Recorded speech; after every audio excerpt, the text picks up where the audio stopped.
Okay, I want you to just for a second picture this. You're in a helicopter, you're hovering maybe 1,000 feet above the sprawling, kind of chaotic streets of Nairobi, Kenya. It's around 2010. Mhm. The engine is roaring, you can feel the heat coming off the tin roofs below, and sitting next to you is a man named Bob Collymore. And Collymore, at this point, he has just become CEO of Safaricom. Now, to anyone on the ground, Safaricom is, it's already the king. It's the biggest telecom company in the entire region. But he isn't looking down at the city and seeing phone lines. No, not at all. He's looking at the movement of people, of money, of goods, just the sheer energy of it all. And he realizes he's looking at the raw ingredients for what the world would later call the Silicon Savannah. It's such a powerful image to start with because today we are doing a deep dive into what I think is one of the most incredible digital transformation stories of, well, the last 20 years. It really is. We're looking at a super detailed case study from Springer Nature and IMD, and we're mixing that with Safaricom's own financial reports from, say, the mid-2010s. And the mission for this deep dive is to tackle a really specific question. How does a traditional phone company, a company that sells, plastic SIM cards in minutes, completely pivot its business to become a bank? And not just a bank.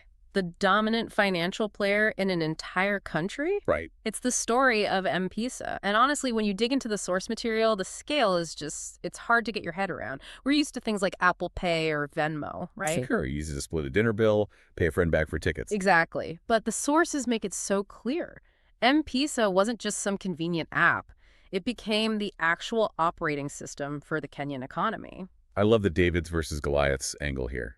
Because usually the David is the little startup and Goliath is the big old bank or something. Yeah. But in this story, Safaricom starts as the Goliath of phones, Right. but acts like the David of finance.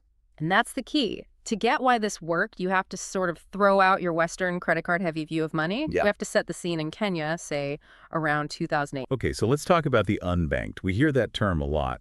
But what did it actually mean for a regular person then? It meant you were excluded. Plain and simple. The big banks, they didn't want these customers. To open an account, you needed a minimum balance that could be a week's wages. Wow. You needed a formal address, which many people just didn't have. You had to physically go to a branch, wait in line for hours, pay fees. It was designed to keep people out. So if you had money, it was, what, under the mattress? Mm-hmm. And if you needed to send it to your family in a village, you'd hand cash to a bus driver and just hope for the best. You hoped for the best. Yeah. Exactly. Cash was everything, but cash is risky and slow, and that was the massive gap in the market.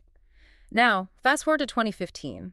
Safaricom has 66% market share in mobile. Mobile penetration is at 89%. So almost every adult has a phone. And that phone was about to become their bank. The numbers in the report they're staggering. By late 2015, M-PESA was moving 101 billion Kenyan shillings. Just in-person-to-person transfers. Yes. And just to put that in perspective, that's about $1 billion US. $1 billion? A month? A month. And remember, that's mostly tiny transactions. $5 here, $10 there. The volume is just insane. The source says 94% of Safaricom's customers were registered on M-PESA. That's everybody. That's their entire user base. And here's the really crucial part, the so what behind those stats. If you look at their annual reports from that time, you see a trend that would terrify any telco CEO.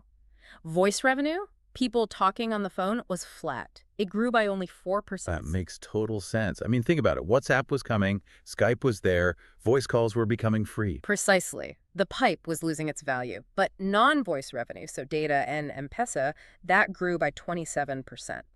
Collymore's team saw the writing on the wall. If they just stayed a phone company, they were dead. They had to become a platform. There's a quote from Bob Collymore in the case study I absolutely love. He said, M-PESA released us from reliance on traditional telecom products. It's such an honest admission. It is. They basically had to destroy their own identity to build a new one. It's the classic innovator's dilemma, just solved perfectly. But we should probably explain how the product grew, because it didn't start as this banking behemoth. It started much simpler. Right. It started as a solution to that bus driver problem. The send money home idea. The model was genius in its simplicity. You'd go to a local agent, some small shopkeeper with a Safaricom sign, give him cash. He texts digital credit to your phone. You text that credit to your mom. And she goes to her local agent, shows the text, and gets cash back. It's a human ATM network. That was step one. But the real explosion, as the case study points out, happened when they launched Lipa na M-PESA. Pay with M-PESA. Okay, so this is where it stops being like Western Union and starts being more like Visa. Exactly. This is the moment cash starts to die for daily life. Think about the hassle of cash for a small business. A landlord has to chase tenants for rent, collect stacks of bills, worry about counterfeits. The examples in the source material are amazing. You can pay for an Uber, sure, but also bet on sports, pay your electricity bill, even pay your rent through a service called Lipa Cody. By 2016, they had 44,000 active merchants, and they processed 20 billion shillings in a single month in just those merchant payments. But, and this is where it gets really deep, payments are one thing. The real revolution was M-Shwari. I'm sorry. This just blew my mind. It means something like calm or cool in Swahili, right? The idea of financial peace of mind. Yes. This wasn't just moving money anymore. This was banking. It was a partnership with the Commercial Bank of Africa, the CBA. And it solved that problem we talked about. The banks couldn't make money off small deposits because the paperwork, the overhead was too high. Right. If you deposit 50 cents, the bank actually loses money processing it. But M-Shwari was totally paperless. You opened your account on your phone. You could save as little as 1 shilling, which is less than a penny, and you'd earn interest. But the lending was the game The changer. lending was everything. Okay, let's get into this. In the West, if you want a loan, a bank checks your credit score. But if you've never had a bank account, you don't have a score. So how do they decide who is creditworthy? This is the genius of the Silicon Savannah. They didn't have credit scores, so they built their own. They used the data they already had. They looked at your airtime usage. Wait, hold on. So how much I took on the phone could get me a loan? It's a proxy for reliability. They looked at your history. Do you top up your airtime regularly? How long have you been a customer? Do you let your balance drop to 0 all the time? They fed all of that into an algorithm. So the algorithm decides, okay, this person buys airtime every single Friday. They're consistent. They're a good bet. That's it. And based on that, it would offer you an instant microloan, maybe just 100 shillings to start. You pay that back on time, your limit goes up. That's huge for, say, a market vendor who just needs a little cash to buy produce in the morning to sell during the day. They could borrow at 6 a.m. and pay it back by 6 p.m. It literally turned a SIM card into a line of credit. The financial inclusion numbers just went through the roof, not because they built more brick-and-mortar banks, but because the bank was now in everyone's pocket. Okay, but let's be realistic. You can't disrupt an entire industry and eat the bank's lunch without making some very powerful enemies. The study calls it the frenemy wars. Oh, the banks were! They were furious. They were freaking out. They saw Safaricom becoming the gatekeeper to their customers' money. And that leads to this just audacious move from Equity Bank. They launch Equital. But the problem is, everyone already has a Safaricom SIM. And most people don't have dual SIM phones, so Equity Bank comes up with the thin SIM. I had to look this up. It's a film. It's 0.1 millimeters thick. It's like a sticker. It's an incredible hardware hack. You literally peel it and stick it on top of your existing Safaricom SIM. It hijacks the connection and effectively creates a dual SIM phone. It's a parasite, a banking parasite on the telco host. A parasitic innovation, you could say. Safaricom obviously tried to get it blocked. They cited security concerns, which, to be fair, was probably a valid point. But really, it was a delaying tactic. The regulators approved it anyway. It just shows you how intense it got. The banks also tried to gang up on Safaricom, didn't they? They did. They realized they were all paying Safaricom to use the M-PESA rails, so they formed their own thing, the Integrated Payment Service, or IPSL, to build a direct interbank system and cut M-PESA out. And Safaricom's response. They just launched their own debit card linked to M-PESA. Of course. You come into our house, we'll come into yours. It created this wild ecosystem where they were all partners and, at the same time, bitter rivals. It's like a business Game of Thrones. But what's interesting is how Safaricom managed this external war.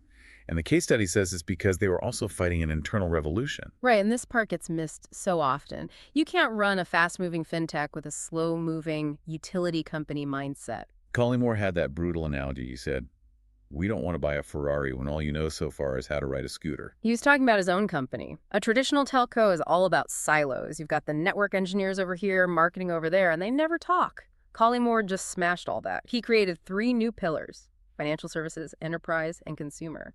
And he did a bit of a purge, too. It wasn't just rearranging the furniture. No, he had to. The source says some senior execs were let go. It wasn't about cost cutting. It was about a DNA change.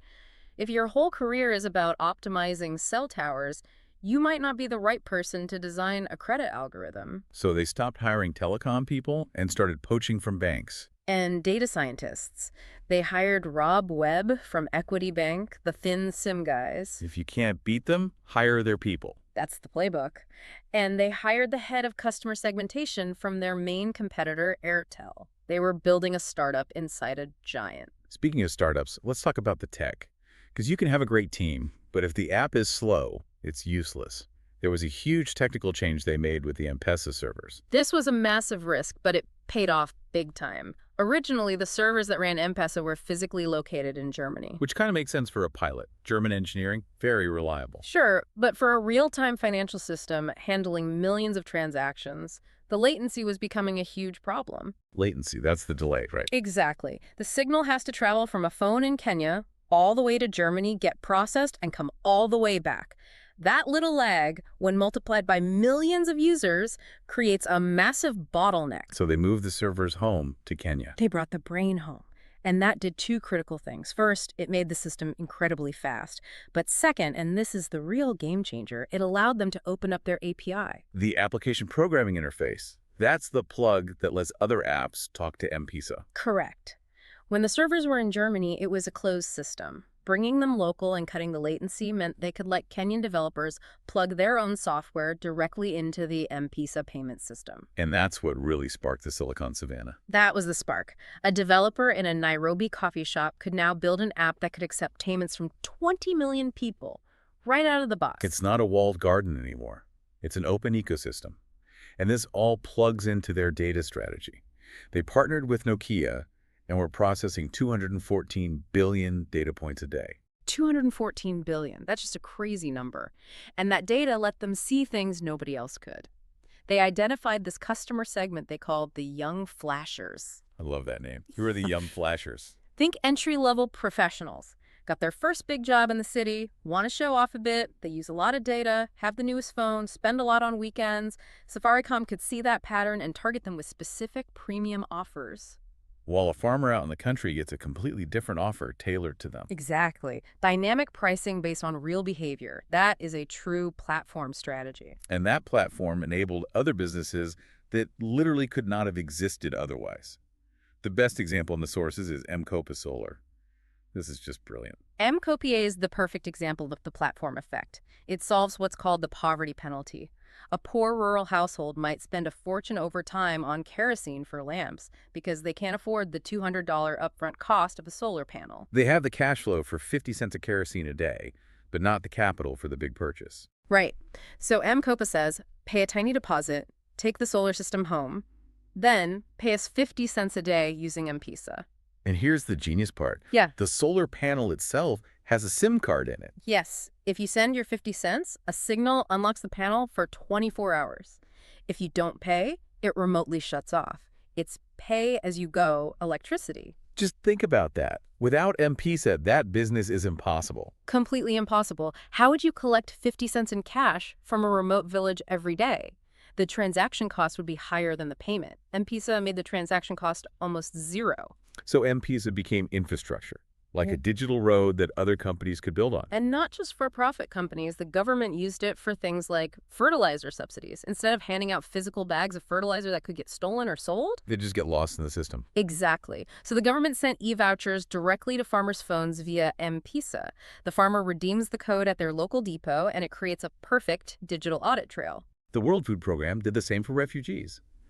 It's just wild to think a little plastic SIM card can be the difference between having light at night or sitting in the dark. It all comes back to that original mission. It was never just about phone calls. It was about enabling life. So let's bring it all together. We went from a CEO in a helicopter to a grandmother paying 50 cents for solar power. Safaricom went from being a pipe for calls to a platform for the entire economy. They did it by just completely ignoring the traditional lines of their industry. They acted like a tech company, a data company, and a bank all at once. They were willing to kill their own core business voice before someone else did. It's an incredible success story. But the New Horizons section of the report points to a pretty big cloud on that horizon. A shadow of its own success. Safaricom won because it was the nimble startup disrupting the big, slow banks. But now they are the big, slow incumbent. They have 66% market share. They're the giant. So the question becomes, can the giant keep dancing? That's the billion-dollar question, isn't it? With the banks fighting back, with new startups popping up all the time in that ecosystem they created, can a company that big keep that startup mentality? Or do they eventually become the dinosaur they once hunted? The circle of life in the business world. Mm. It's easy to be agile when you're small. It's much harder when you're carrying an economy on your shoulders. It is. The next decade for them will be fascinating to watch. Well, that wraps up this deep dive. The next time you pull out your phone to tap and pay for something, just take a second. Think about the data points you're creating and who might be analyzing them to figure out if you're a young flasher. Or maybe just someone who really enjoys a good deep dive. Exactly. Thanks for listening, everyone. See you next time.